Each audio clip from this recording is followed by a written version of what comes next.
From Belgium, we turn north to the Netherlands. This part of the Netherlands is also sometimes known as Holland, the land of windmills. But these days, they are no longer the rickety wooden windmills of Don Quixote's delusional dreams. A monstrous giant of infamous repute, whom I intend to encounter. It's a windmill. A giant. A windmill! A giant! If thou not see the four great arms whirling at his back. Giant? Exactly. Today, the windmills from our childhood fairy tales have been replaced with massive, towering, sleek white monoliths. These things are everywhere, here and throughout Germany and indeed much of Europe. That's because it takes hundreds, if not thousands, of these hulking robo-pinwheels to generate the same amount of energy as a single nuclear power plant. At first, I was mesmerized. I found myself taking photos and drone shots of these giant whirlybirds. But honestly, before long, it became a challenge to take a photo without them photobombing every scene. 100 years ago, I'm sure that power poles generated excitement. Power poles meant electricity and lights and communication and progress. Today, of course, we think power lines are an eyesore. We bury them, we tuck them away out of sight. Here's hoping that one day soon, we'll have the technology to light up our cities and homes without littering up our precious horizons. Tilting at windmills aside, Zandvoort is a charming little beach town about a 20-minute train ride from Amsterdam.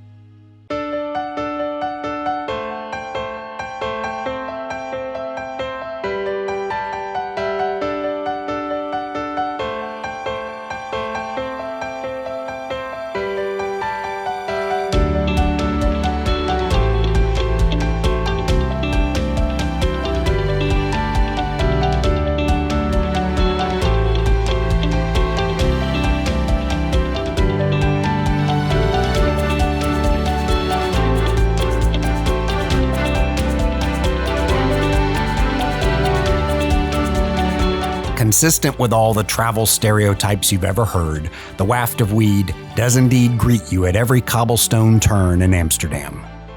Honestly, though, you don't even need to light up. This place is a trip by itself.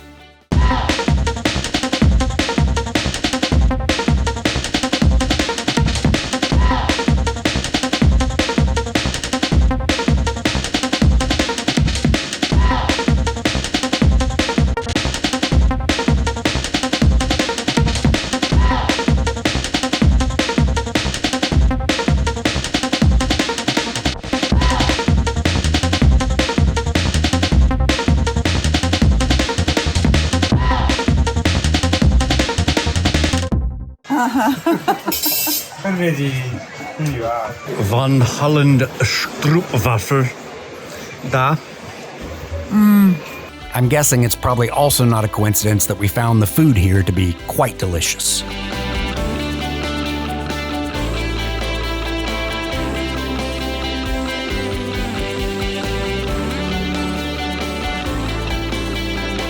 Another big thing that jumps out at you in the Netherlands, quite literally at times, are all the bicycles. Everyone here rides bicycles and scooters and assorted electric contraptions.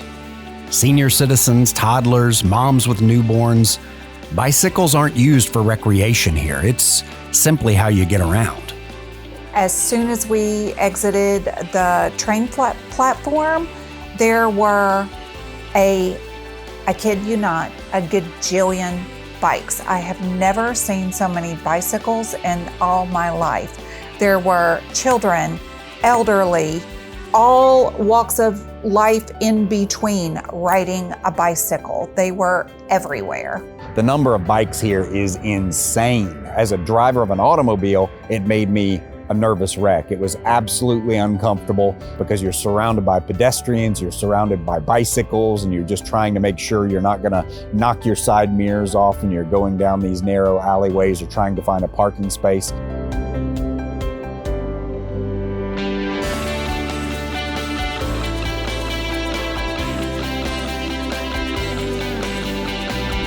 Ever since I rode an electric bike for the first time, I've been a Big believer in the profound revolutionary change that e-bikes will inevitably bring to cities and lifestyles around the world.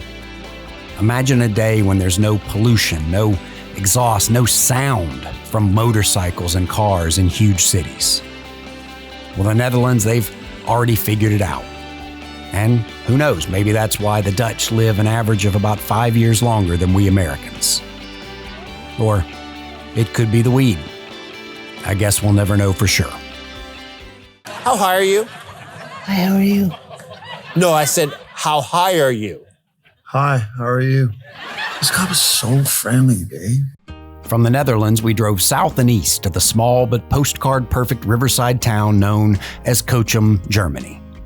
With its impressive 1,000-year-old castle casting shadows across the valley, Cochem is a very small tourist town. And me without my water balloon launcher. Damn it, I knew I forgot something. Then I shall...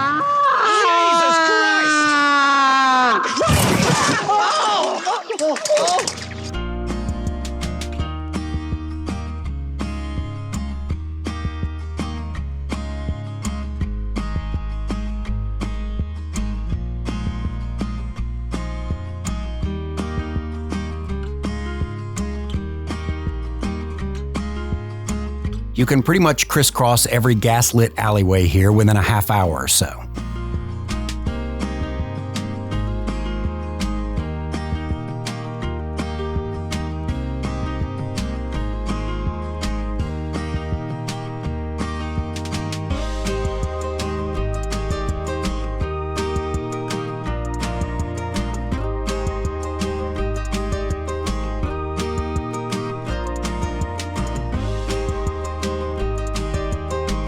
We so enjoyed walking on those windy cobblestone roads and getting lost in the village.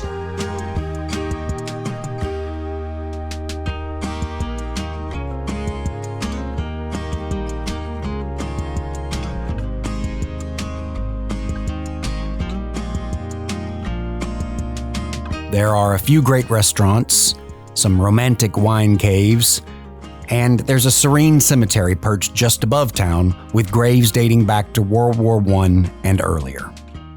Quite conveniently, the cemetery is located immediately next to the retirement home, making it something of a one-stop shop for the elderly.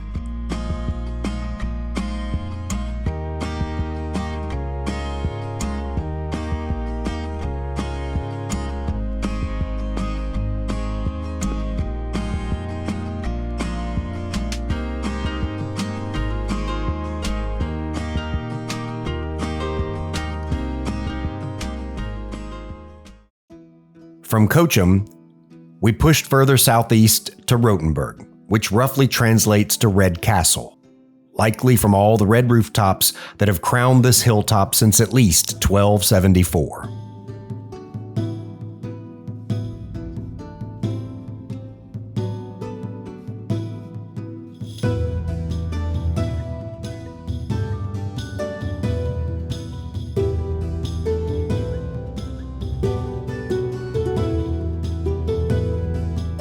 Rothenburg contains some of the best preserved medieval architecture in all of Europe.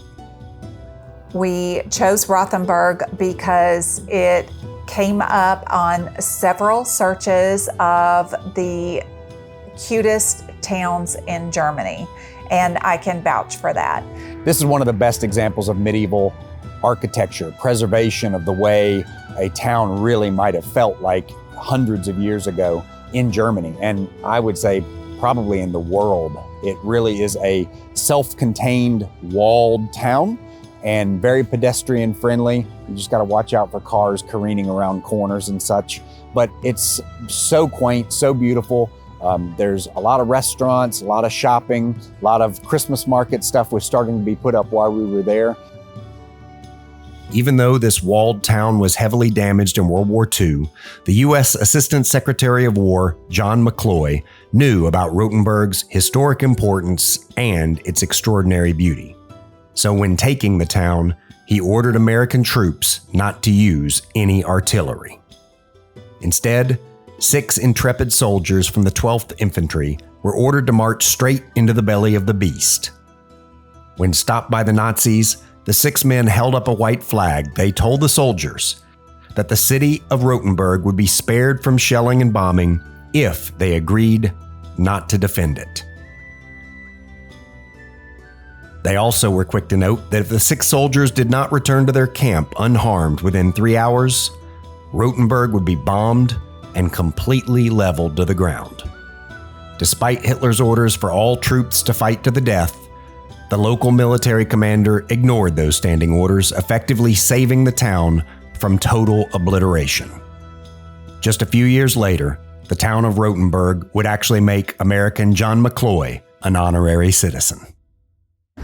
This is a miniature version, a sculpture, if you will, of the entire walled town or city. And Angela, since we have walked all the way around this thing countless times, and Ernie, you look like you've walked through a swamp to get here. Can you find on the map where our apartment is? Well, I know our apartment is on the wall. Yes. I know it overlooks this valley.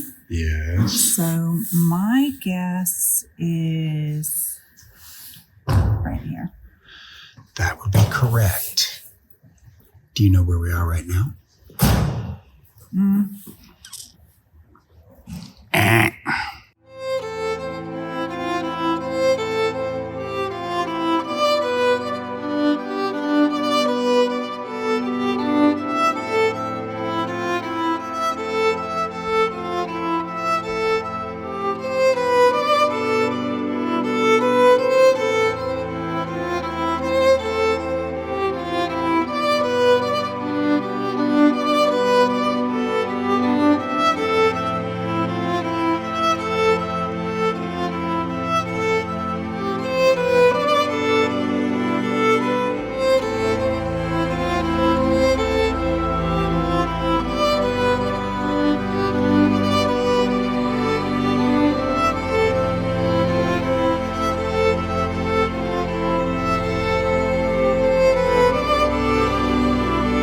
I played a lot of video games growing up, and when I wasn't battling aliens in deep space, I was usually fighting Nazis, and sometimes the occasional Nazi zombie. And when the games weren't set in the burning bunkers of World War I or World War II, they were set in medieval times.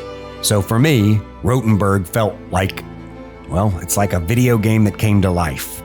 The ultimate VR experience.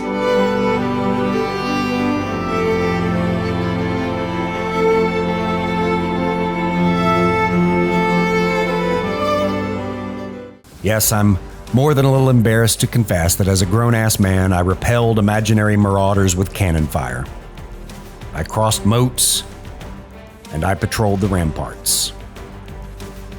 And I launched my brand new camera over fortress walls like a trebuchet.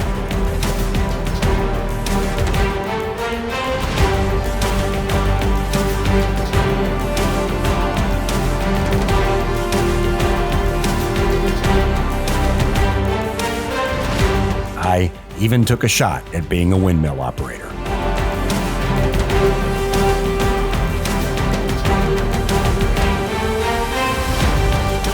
Just another delusional Don Quixote, picking fights with every windmill he sees.